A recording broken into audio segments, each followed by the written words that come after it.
Wonderful. So we can begin, and a very warm welcome to this session opening up land holding. If you heard Marie Goujon yesterday talking about the Good Food Nation Act and how much work and support she is bringing and is committed to in bringing that into Scotland at a national level, you might also have heard Carolyn Bell and Joanne Ballantyne and just the incredible work that they've been doing in getting that good food strategy agreed and written in over many, many years and finally coming together in May this year. So there's some incredible things happening in this country at a national, regional, local level, and certainly Fife is very much in the conversation and leading some of that. At the same time, this topic of opening up land holding is absolutely critical to how we move towards that good food nation and how we look at a fairer, more sustainable, more regenerative food system. So I'm delighted to be here with these 5 speakers, and they'll be sharing very, very different ways and approaches to how they're supporting, leading, initiating, collaborating around opening up land holding.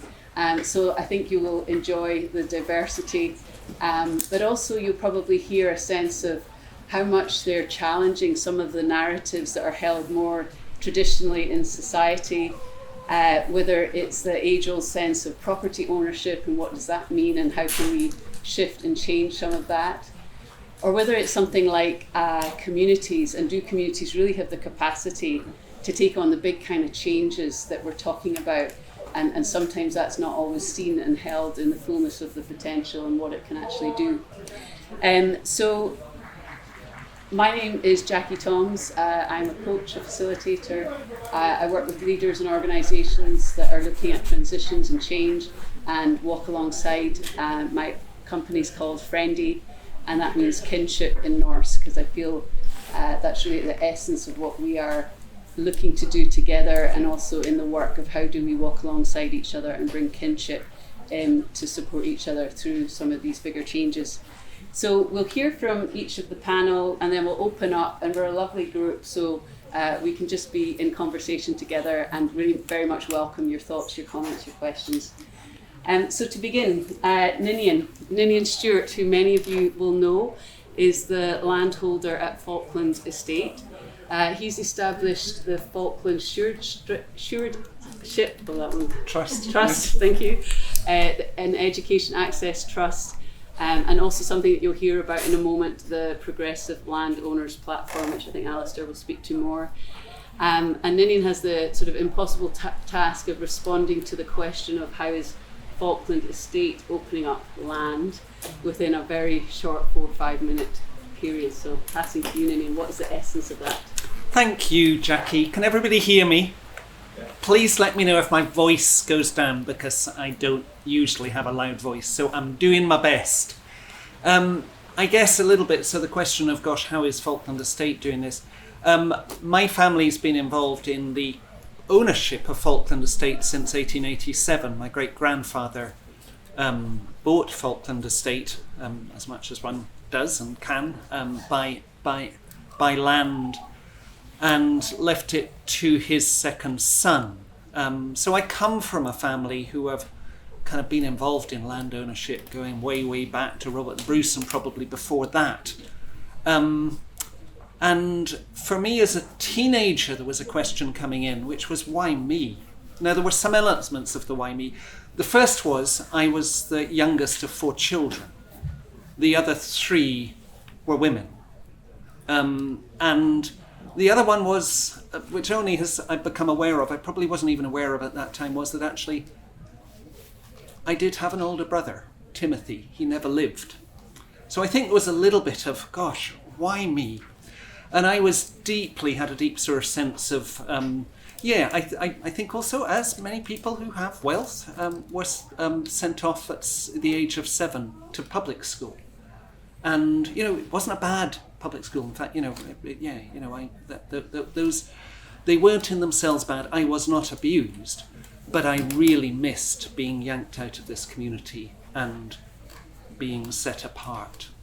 So I think for me there was a little bit of a question of that.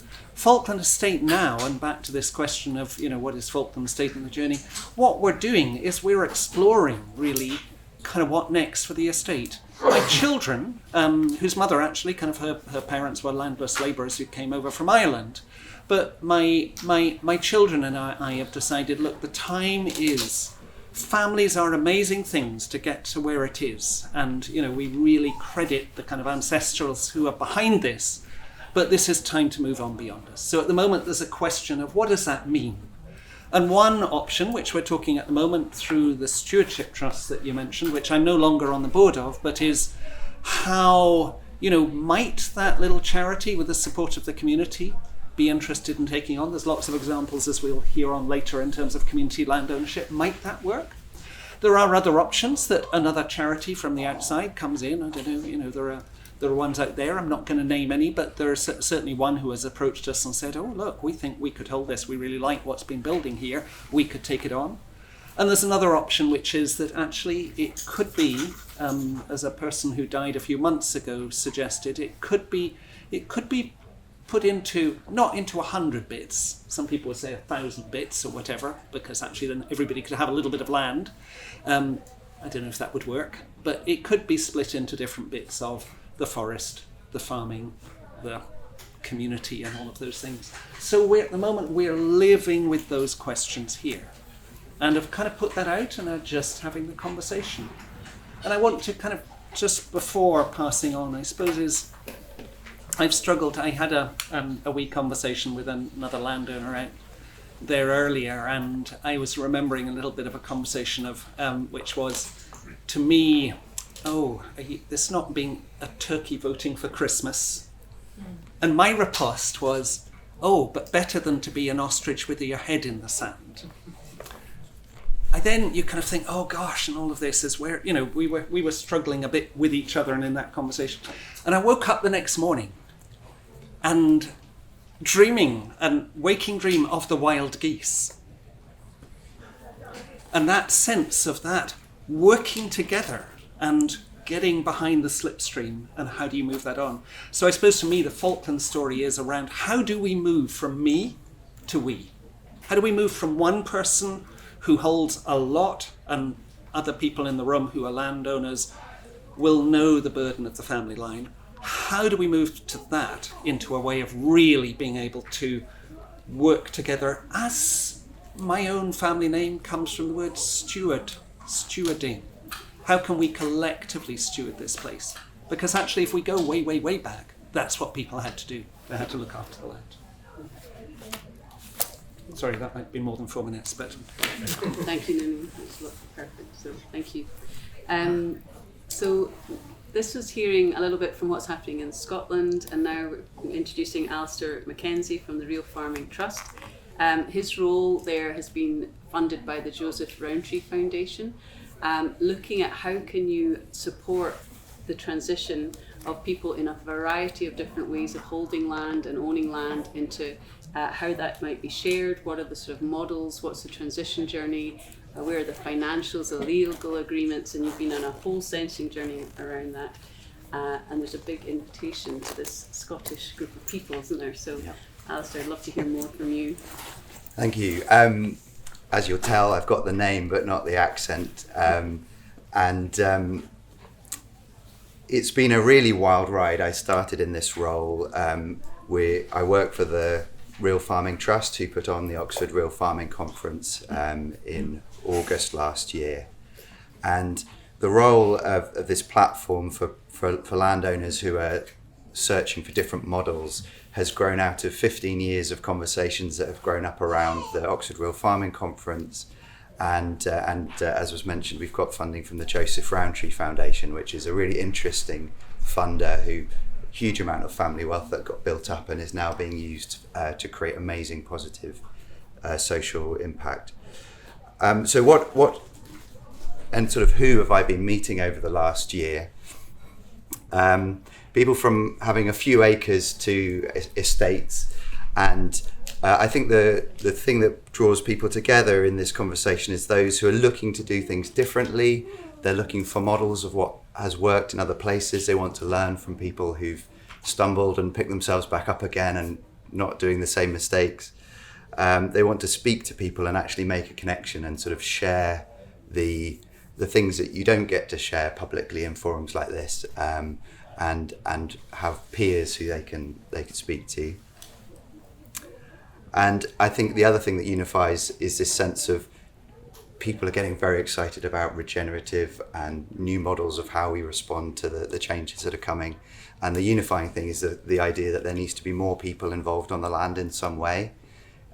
In some of the spectrum, that involves opening up the actual ownership and transitioning ownership. For others, their model of stewardship is, it's really great that they privately own that land because it means they can hold a really clear rudder of looking after the soil and looking after, and not just having everything financialized and commercialized. So we've got a network of sort of positive peers, and we're visiting different projects, sharing stories, really innovative business models and ideas that have been built up over the years, that have come out of particular context to solve a particular problem, but now they might be sort of seeded off and tweaked a little bit into different places. And also trying to winkle out advisors, so land agents, lawyers, tax people, who don't immediately suck their teeth and tell you how you have to just carry on doing like this because this is how it's always been done, and their job probably depends on them always doing it how it's been done. And there are a few of those folk out there, and that's been really inspiring to find them. I thought I might sort of rattle off some examples. We've got examples of enterprise stacking, the Balkaski estate, the Kingsclear estate down where I live. Regen Ben was roaming around yesterday. There's examples of farms that have become B Corps. But I think if I went through this list, I'd probably just be sort of bouncing buzzwords. So I'll stop. But there are lots and lots of really exciting models. And in terms of next steps, I'd love if you are a landowner or if you know about models that are really exciting around land ownership, please get in touch and I'll share what we're doing and what's coming up next. Alastair with an A at realfarming.org is my email address. Thank you, Alastair. So I'm really excited to also now introduce Kanada Gorla, and some of you may already know her. The essence of her work is how to work well with power, and that's power both within individuals and across organisations. And recently she's been more and more working with landowners and walking alongside them to look at really very significant transition and change. And Kanada brings like a whole systems change approach. So although she's looking at the power within individuals and organisations, she's also considering the community, the social aspects, the ecological aspects. Some of the work you may have heard about already, but maybe not Canada's name. So the move for Riverford Organic to employee ownership, Canada's been absolutely at the heart of that, as well as the Hardwick estate in Oxfordshire. And so these are really like leading change initiatives and systems change. So happy to pass over to you, Canada. Thank you so much. Thanks. I was just curious who in the room is a landholder. Could we just have a sense? Okay, terrific. My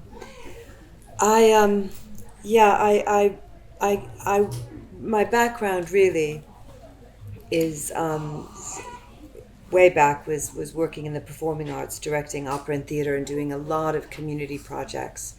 And then I was kind of plucked out of that and dropped into organization development, working with leadership, developing teams and organizations, and doing a lot of culture work. But it always kept coming down to power.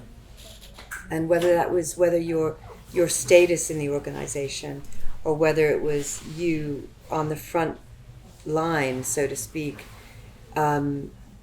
being best placed to make the decisions, but the organization wasn't allowing you to make the decisions. So it's really, I got very interested in distributed leadership or, horizontal leadership. Doesn't mean there isn't a hierarchy, but it means that the people best placed to make the decisions can make them.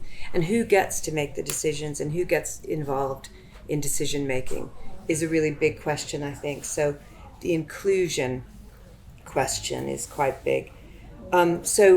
Somebody recommended me when Riverford were looking at making this transition into employee ownership, and so they approached me. And it became a kind of 5-year odyssey that ended up going quite deep into the whole organization, starting with the founder, Guy Singh Watson, and then the board of directors, and then in until I was working with the people who were team leaders who were leading those teams on the packing shed and doing that work, and the drivers and so on. So quite a big proposition.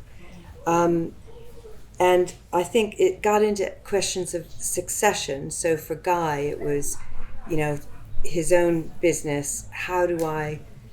Who do I hand this on to? My children don't want it.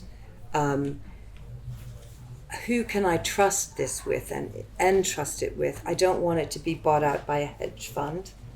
And actually, when he looked into his heart, it was like, it's the people who work here that I trust the most. They've built this business over 30 years. They've poured their love into it. And those are the people I want to take it on. So employee ownership in trust was the decision that they went for. It took about 10 years of thinking about it.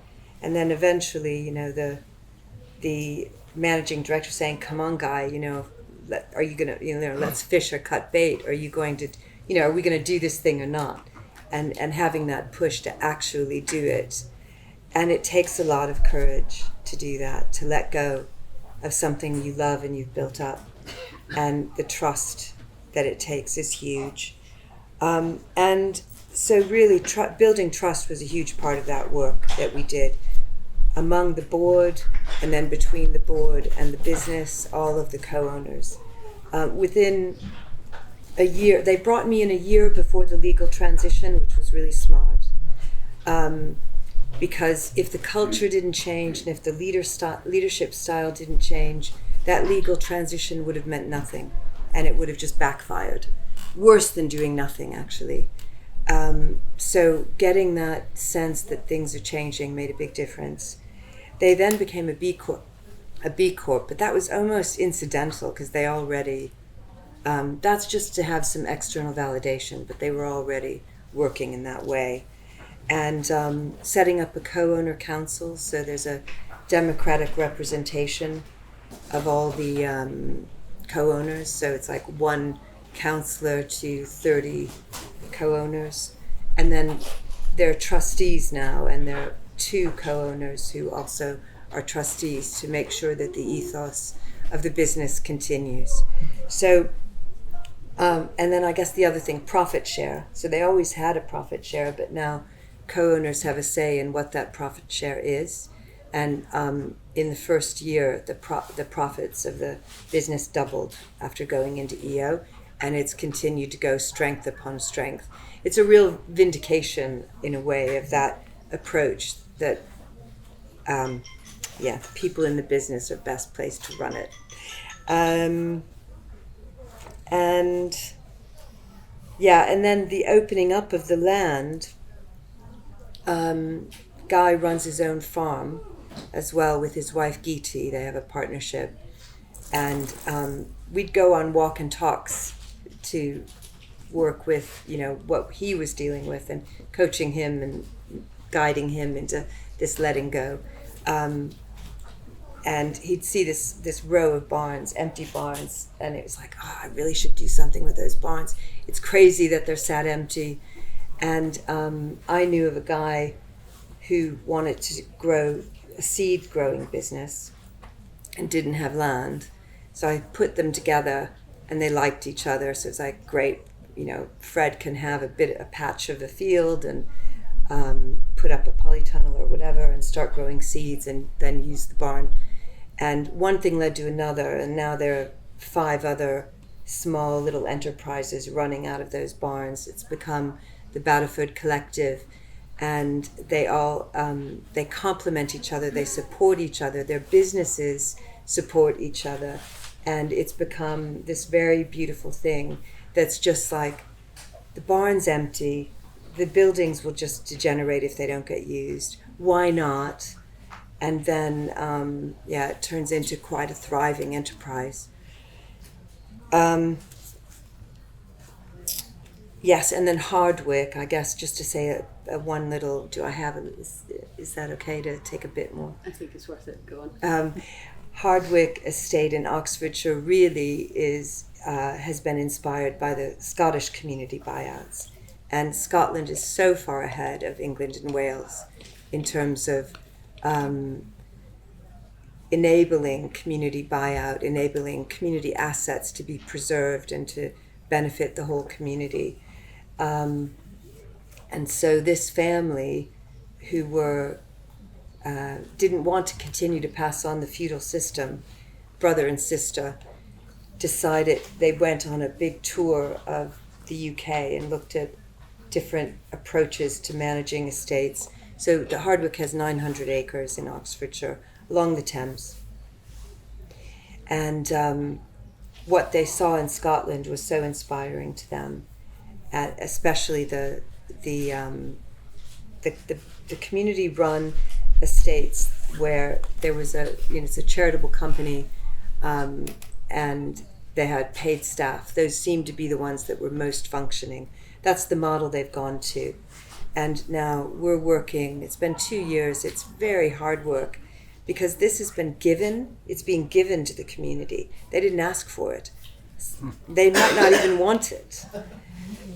They quite liked the family running things. And so how do we get that desire to step up? Because it's a lot of responsibility. It's a lot of hard graft. And yet there's this idea that can't things just stay as they are? And of course things never do stay as they are. And the alternative is ultimately would be the estate gets broken up.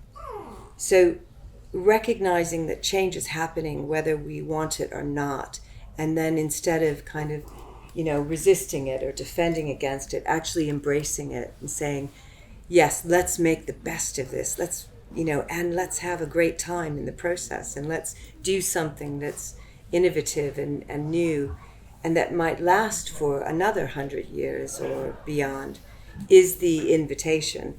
And I have to thank you in Scotland, because I think you have been showing us the way. Beautiful. Thank you, Kanada. And that's a lovely invitation to Pieter Ploeg from Common Land, which is a not-for-profit supporting holistic landscape restoration. So there's a real sense of change there, and what is the change that you're living through that work. But also, Pieter lives in the southeast of Ireland. He has a farm there that he lives on with his family, but he's also really supporting and facilitating the partnerships to create the landscape restoration around where he lives. So it's both his work and he's living it through his own family and his own life. So Pieter, I'd love to hear from you. Thank you, yeah. So this question of landholding, it's really interesting to reflect upon, because we work internationally with Common Land Foundation. So that's from New Zealand to Canada and South America and lots of places and landscapes in Africa and Europe. And the relation to land is so different in each place, right? So estates as such is very common here, but is not at all in other places in the world.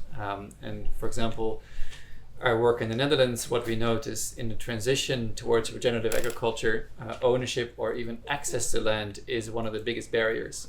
And there is a rapid growth of land trusts that are set up specifically to support aspiring regenerative farmers to be able to actually do that. And concepts such as aardpeer, Land van Ons and Herenboeren, which are all Dutch names, are popping up to create mechanisms around sort of trust-based governance of the ownership part of it, to then allow the farming to happen in freedom of the burden of the ownership, and especially the financial burden, because in the Netherlands that land is on such an extreme speculative market, with prices starting at 150,000 euros per hectare and up, right? So it's so tied up in the capitalistic speculative economy that you can't even transition out of that.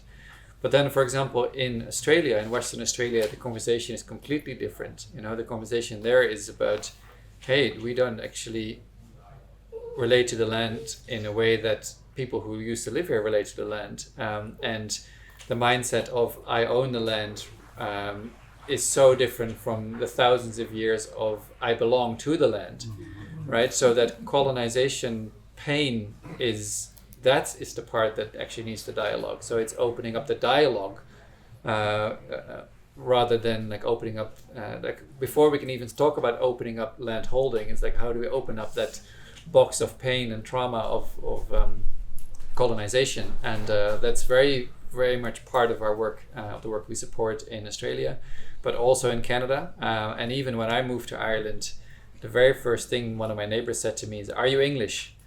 "No?" "Good."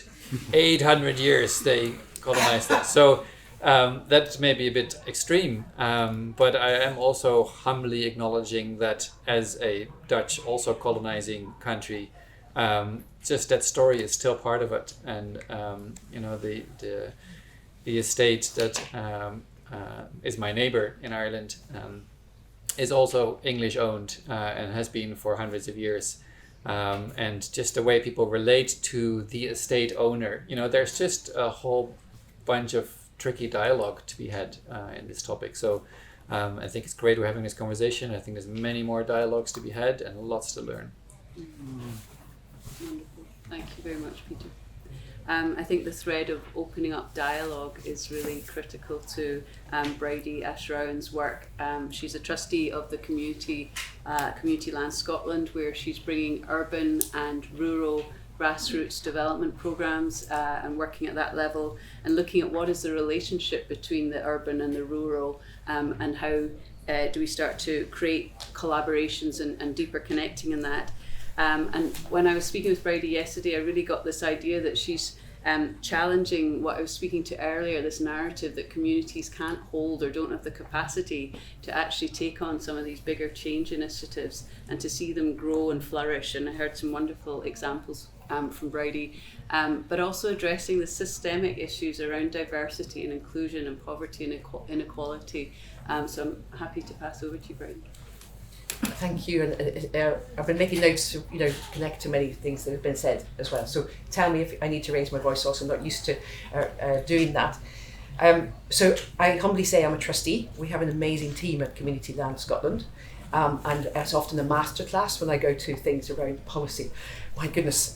So I'm learning from them, but yes, I'm also bringing some of my lived experience and also my work experience to that.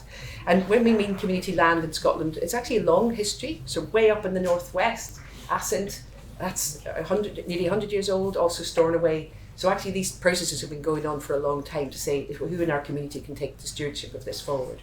But in the current times, Community Land Scotland is also, interestingly, in terms of Alastair's work, a peer group of people who are saying we can do this together. Interestingly, it's not always land, in the sense of, so it might be forestry, for example, on the Isle of Mull. It's a hydro project, another bit of the west coast, working really closely with the landowner. It's a lot of wind turbines up on Lewis, and an amazing woman who chairs that trust, and the tenaciousness to get that independence of power going into the local community. So it's wind, it's hydro, it's maybe halls creating community cohesion. True to Glasgow, where one of the inquiries at the community hub in Glasgow was about a bit of docklands, some young people who wanted to get a facility in the docklands, and even land that's got no owner in urban environments. So the spectrum is huge in terms of what we mean by land. Raise the voice a bit, yeah. So my own background was, my father paid off the Duke of Brookborough when I was a little girl for the land that was redistributed 100 years ago in Ireland after the after independence in the era, but it also happened in Northern Ireland. So you could pay for about 30 acres and own that bit of land. So yes, every country's got this different bit of history. That was a viable amount of land to live on and make a living on in the 60s, and he did that. So I think there's something about sometimes certain types of land and types of projects actually are little businesses, and it is about ownership, and you do that well. So it's that mix of land ownership that we need to move towards.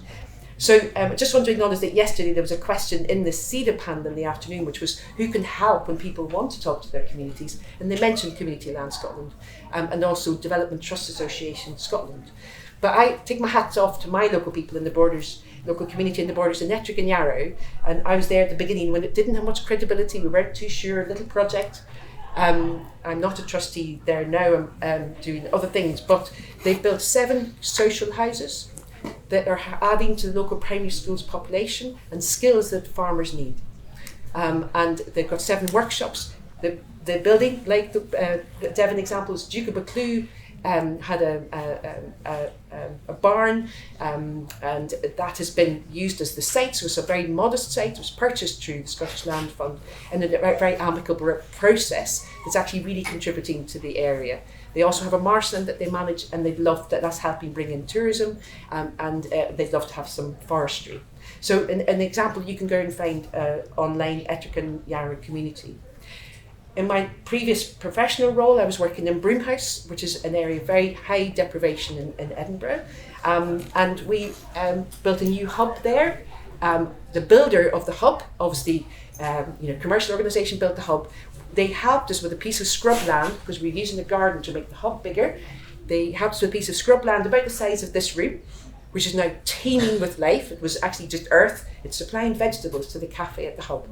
And it's community building. It's the skills that we're going to need, because we're going to grow more food in this country. Where are the skills going to come from? It's the connection with food. So it's not necessarily a viable commercial business, but it is feeding into the social enterprise cafe. And the people with the most skills in that urban community were Lebanese and Ukrainian, often, who were recent, it's a very changed city, Edinburgh, very diverse. Almost 20% of this sort of born in Scotland, but actually bringing all of these skills, and really that inclusion piece is really powerful.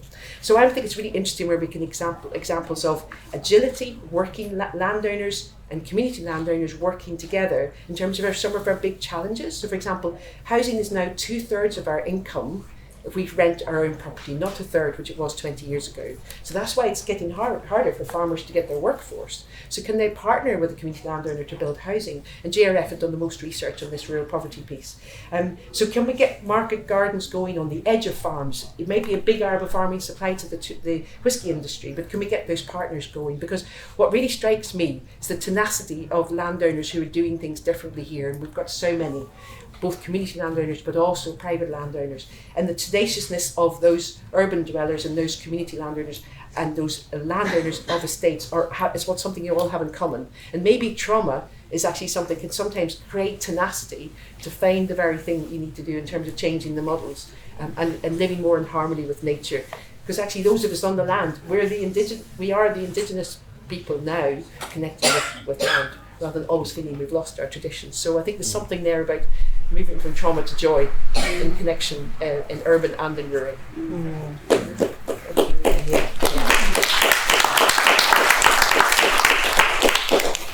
So you're hearing such different and rich and diverse approaches and experiences in this topic, but what we'd love to invite you to do is just take 2 or 3 minutes and talk to somebody next to you, ideally someone you don't know if you're courageous enough and up for it, and just catch a moment in what surprised you, what interested you, what are some of the questions that you have, and share that for a few minutes, and then we'll come back into hearing some of those questions and thoughts and feedback. To the speakers. So who would like to ask a first question? I can see a hand emerging over here. Yes. Thanks everyone, it's really, really interesting. So I'm Tara, I'm from the Land Workers Alliance, I'm the Policy and Campaigns Coordinator. So this is really relevant to us because we have so many members who are looking for land or who have got kind of joint enterprises type things. The first thing I just wanted to mention, because it hasn't really come up, was the Scottish Land Matching Service, which was launched by the Scottish Government a couple of years ago, and it's got a lot of potential. It's still quite small at the moment. They're inundated with requests for land, and not that many people offering land, but they do offer like an amazing, personalised, helping you set up your agreements, making sure there's for different ways to share opportunities on land. So if anyone has opportunities on land, get in touch with the Land Matching Service. My question was about, one of the things that comes up a lot for I mean, yeah, I've raised it in our little group as well, that comes up a lot for our members. I mean, even just over the course of this past 2 days, a lot of, like, several different people have come up and said, you know, I've got land, it'd be great to have a market garden, can you find us a market gardener? And we have loads of market gardeners who are trained who would love to do that. But the main issue that comes up is things like housing and local infrastructure. Like, people need somewhere to live. And I was just wondering if anyone on the panel has any kind of thoughts and experience about with how to get around that, how to make sure that, you know, they're not just people living in static caravans their whole lives, and like looking at that issue. Thank you. Any other questions that relate to that, or should we take that one? I'm currently stewarding some land, and I'm currently stewarding some land. I inherited some land, and I'm trying to decide what to do with it. And one of the issues in our community is that it's unaffordable to live there because it's been gentrified and it's now just full of second homes. So I'm looking at how to build some social housing, and I wondered what I've been told is once you create the social housing, it can then be privatised because of the right to buy. Even if it's crofted, it can then be decrofted. So I could spend a lot of energy and time creating the social housing, and then it could revert to a second home. Is there anything in place legally to stop that? Yeah. Like a housing association created it or something? So Ninian, would you like to speak to that? So yes, I'm going to touch on both of those really. So at Falkland 10 years ago, coming up for a month or two ago, we put out a call for people who wanted to come and do smallholding. Pillars of Hercules, as some people will have seen, had been there for a while, and we thought, let's try to come and do a little bit more of this. We had about 24 people who showed up in the room. Out of that, within a few months, we had 4 people, actually 2 couples, who had come in and taken on a little bit of land. And who came in and all wanted to stay in yurts or, you know, build a hut in their place. Now, all of that is kind of, when you're holding a whole estate, people say, oh, you can't do that. You can't just, you know, our law is a... So there was a little bit of, they had to go and rent houses. There's also something coming up here, which I just want to name, which is dependency. In the past, estates, you know, looked after people for generations. And there was a little bit of, hello, at Falkland Estate, actually, we just can't afford to not charge for the... because we have to be able to look after the houses. So a real kind of challenge with that, but I think it is an issue. The other thing is that some people will know that about, 12 years ago, I was the initiator of 1,000 huts, and 1,000 huts has managed to change both planning regulations and building regulations to create little huts of up to 30 square metres where people can use as temporary dwellings. I think the potential to be able to do something more than that around kind of, tiny houses or whatever.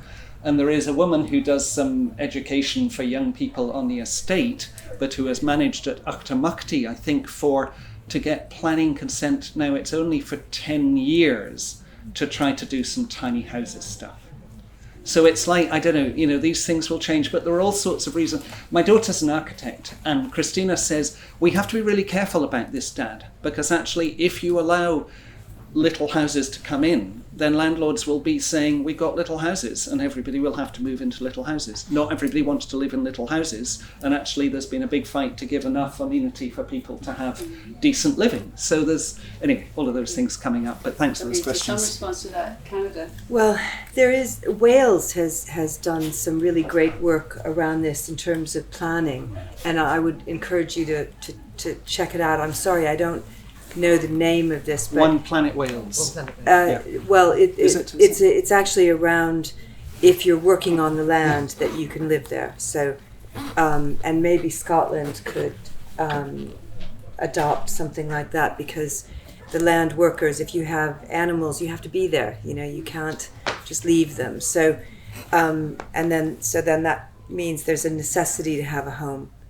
So yeah, the planning laws need to change. And Wales is ahead of us in that regard. So just really to mention resources, that is, get people together to create a community group, and then use the resources of Development Trust Association Scotland.org.uk and Community Land Scotland.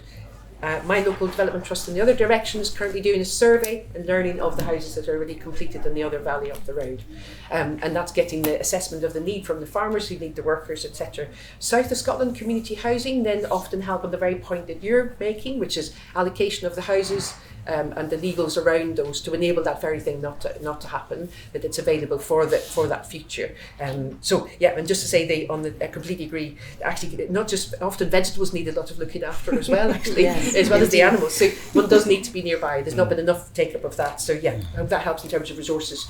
Get organised locally and don't worry about the start. Just keep build trust. Can I jump in? There's one other thing, plotlanders in England. Plotlanders is a little bit like hutting, but plotlanders was where, after the wars, where people could rent these plots and build a little cabin to stay in. You can do it in Germany and all of those things, so maybe we could bring plotlanders to Scotland. Brilliant. Other questions? Who would like to ask something else? Jenny? I'll try and make this question a bit succinct. I was hearing from you, a lot of you, about the challenge of changing the relationship to community as place-based institutions, as private estates, wanting to gift back the land into community ownership. And I'm seeing a lot of shifting changes of roles in place-based institutions. Even councils, for example, are having to change from service providers and procurement to catalysts of systems change. But I'm also seeing some resistance from what we describe as community to not having the capacity to step up to that responsibility and accountability for that. How do you see a way going forward of balancing that or of enabling that agency and responsibility within citizens and communities and other stakeholders to take on that responsibility and accountability, which has in many ways been hollowed out in our cultures by the state will provide as a narrative? Yeah, I couldn't agree with you more. This is a huge issue, and one I'm grappling with quite directly, and it's giving me a lot of sleepless nights at the minute.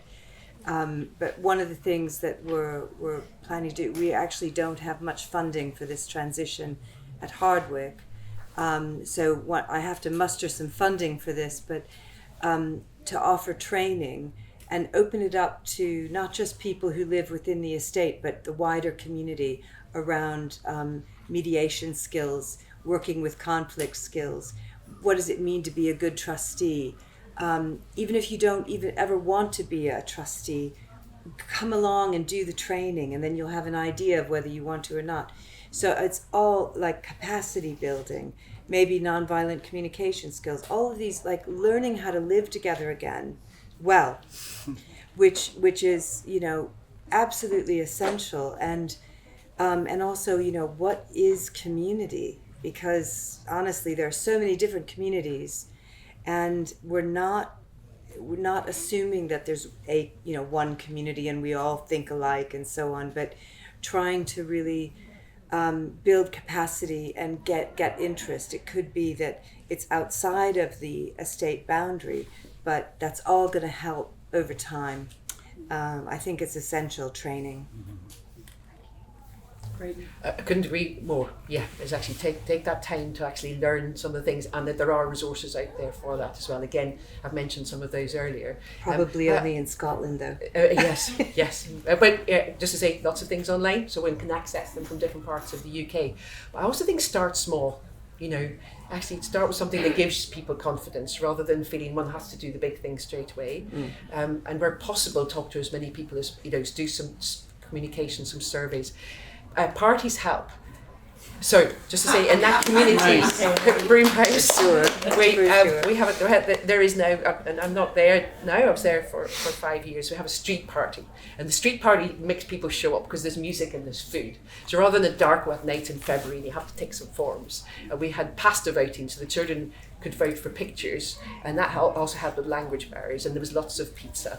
So, music and pizza and fun, and it does help bring those out who feel confident to come into an open space, rather than just the thing that requires literacy and requires confidence and that sort of thing. But yeah, start small. Your party recently was what, 1,600 people was the Yeah. Wow. So and then that started small again. Yeah. Started really small.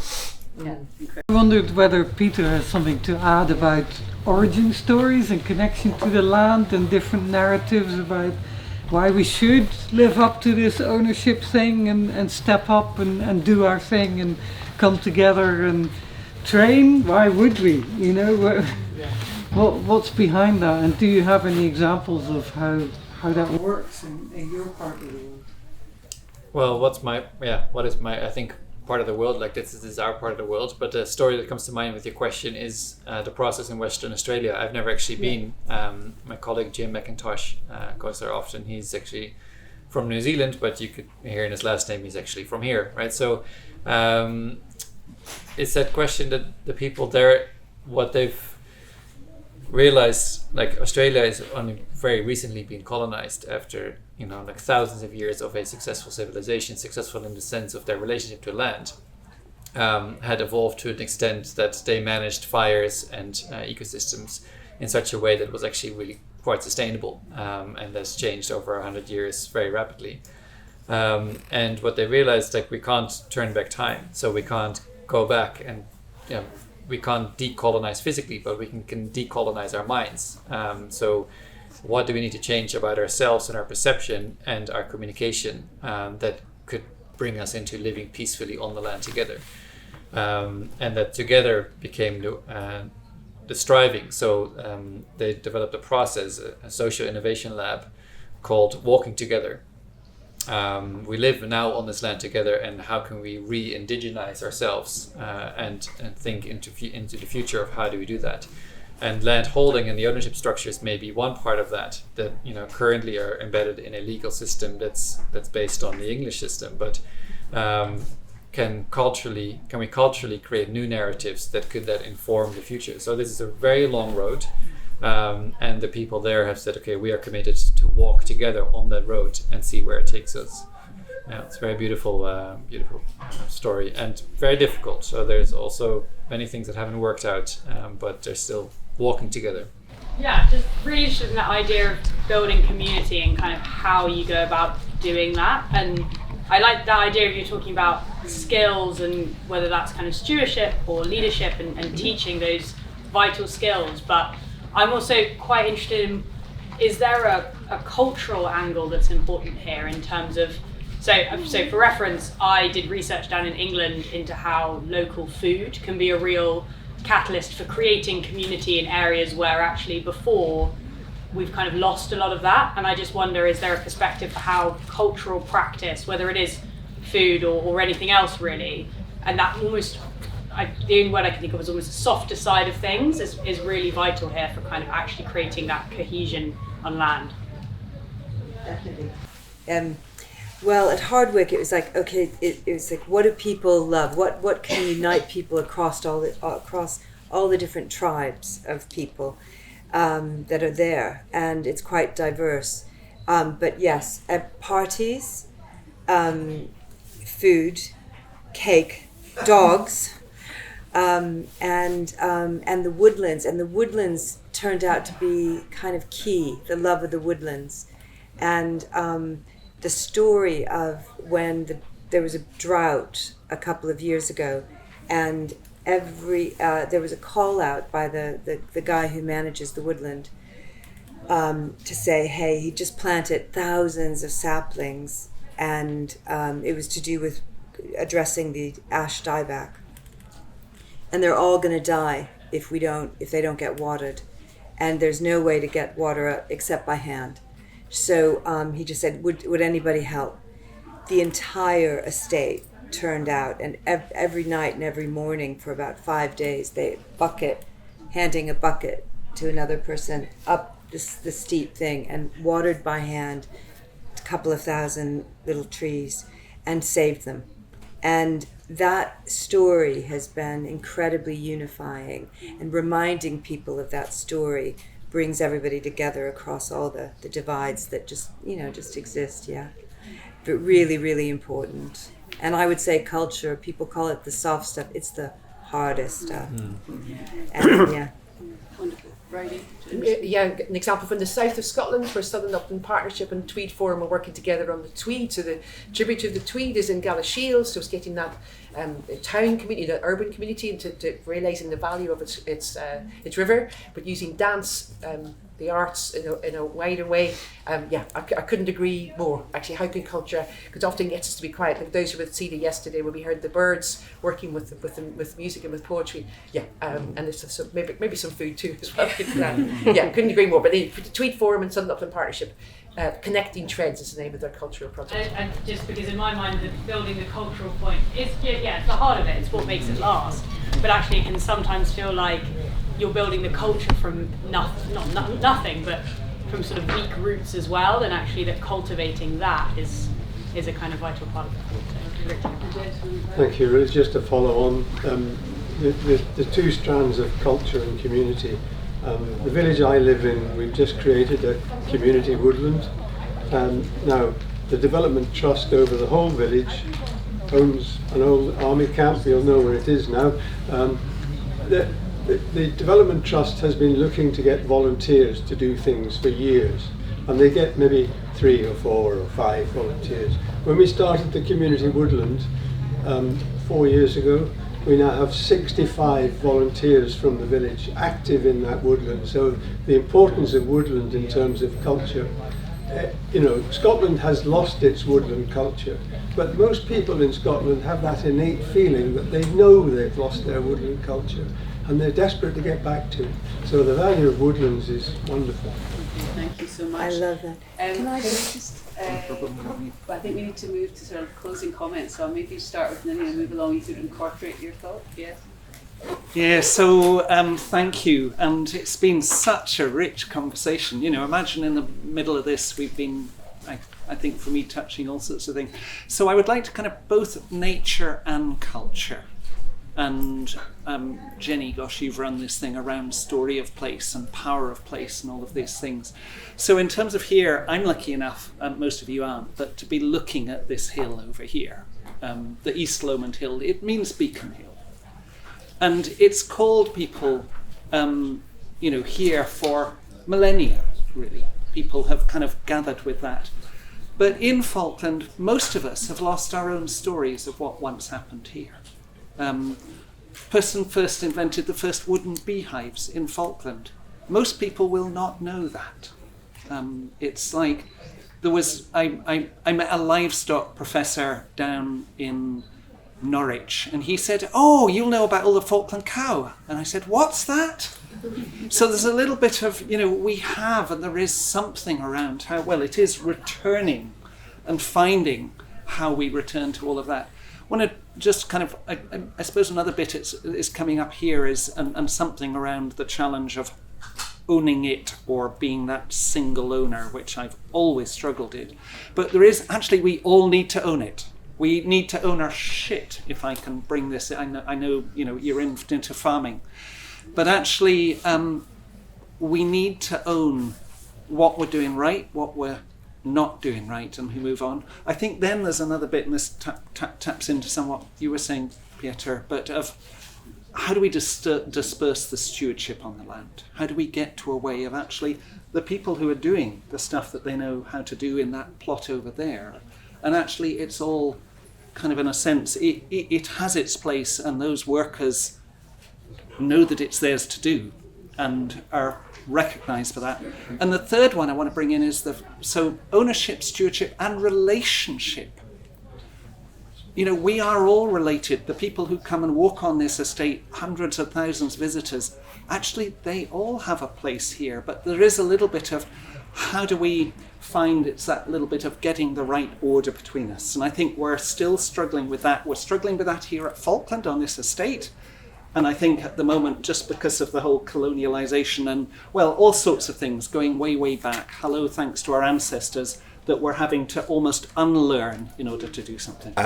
My only closing comments are, if you've enjoyed this conversation, come and get involved in what I'm doing with the Landowners Platform. And thank you for all your questions. It's really, really rich. I just wanted to build on that lovely story of your community woodland and that innate sense that we relate to the trees, we love the trees. That there was a Aboriginal elder in Australia who told a storyteller from Devon, it's okay, don't worry about it, your culture's only 3 days deep. I just need 3 days with you and it'll drop off and you'll be back in your indigeneity. And I remind myself a lot of that and gives me hope for us all. Yeah, I really enjoyed the conversation and the comments from the audience. And last April, Commonland celebrated 10 years of our work. We invited landscape representatives from the 20 landscapes we support. And after 3 days of exchanging and learning together, we could sort of summarize the most important thing you could do to restore landscapes: throw a better party. Wonderful. So, and maybe just to acknowledge that there are resources out there as well, things like Community Land Scotland, Peer Support, Development Trust Association Scotland. But I'm just going to finish up with, we're all in community. Start where you are. Rather than feeling other people are in community, start where you are. So we have got full permission to throw much better parties, but we've run the session a few times now with many different speakers, and the thread that connects it is really the sense of how do we collectively return back to the land and back to something that is deeply within us. So I'll leave you with that as a closing thought. Thank you very much for engaging in the conversation.